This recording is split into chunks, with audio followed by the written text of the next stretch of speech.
Welcome to this edition of BurnTech University, presented by United States Stove Company. Always refer to your owner's manual for maintenance and operational guidelines. This video is for informational purposes only. If you are unsure about replacing any of the components on this stove, we recommend having a certified electrician or stove technician do this for you. In today's video, we will show you how to properly replace the auger in your KP130, VG130, or AP130 pellet stove. For this replacement, you will need a pair of needle-nosed pliers, a number 2 Phillips screwdriver, a ratchet, a 3/8" socket, and a tube of high-temp RTV silicone. 1. Before you begin, allow the stove to go through the shutdown process. Once it's cool and all components have turned off, unplug the stove. 2. Take out the screws that hold the back access panel in place. Remove the panel and set it aside. 3. Remove the hairpin using your needle-nosed pliers and detach the auger motor from the auger shaft. Then, set the auger motor aside. 4. Open the hopper lid and remove all the pellets from inside the hopper. 5. Use the ratchet and 3/8" socket to remove the 4 nuts that hold the auger cover in place. 6. Lift the auger cover off and set it aside. You will need to break the silicone seal in order to do this.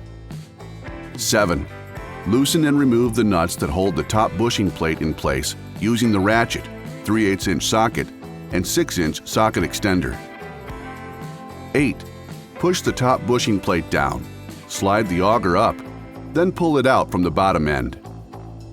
9. Remove the top bushing plate from the auger. 10. Insert the top bushing plate onto the longest end of the new auger.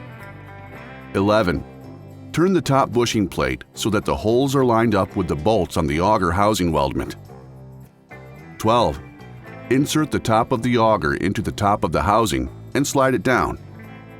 13. Slide the top bushing plate up until the auger housing bolts are inserted in the bushing plate holes, and replace the nuts that were previously removed. 14. Remove the old silicone from above the auger housing and auger cover. 15. Replace the auger cover and tighten the 4 nuts that hold it in place. 16. Seal the gap between the auger cover and the auger housing using the high-temp RTV silicone. Be sure to let it completely dry before adding pellets to the hopper. 17. Hold the auger motor in place at the end of the auger shaft. Line up the holes in each shaft and reinsert the hairpin. 18. Replace the back access panel and tighten the screws that hold it in place.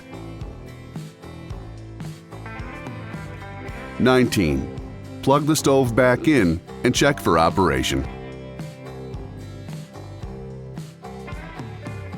Once again, this video is for informational purposes only. We strongly recommend a certified electrician or stove technician do any repairs for you.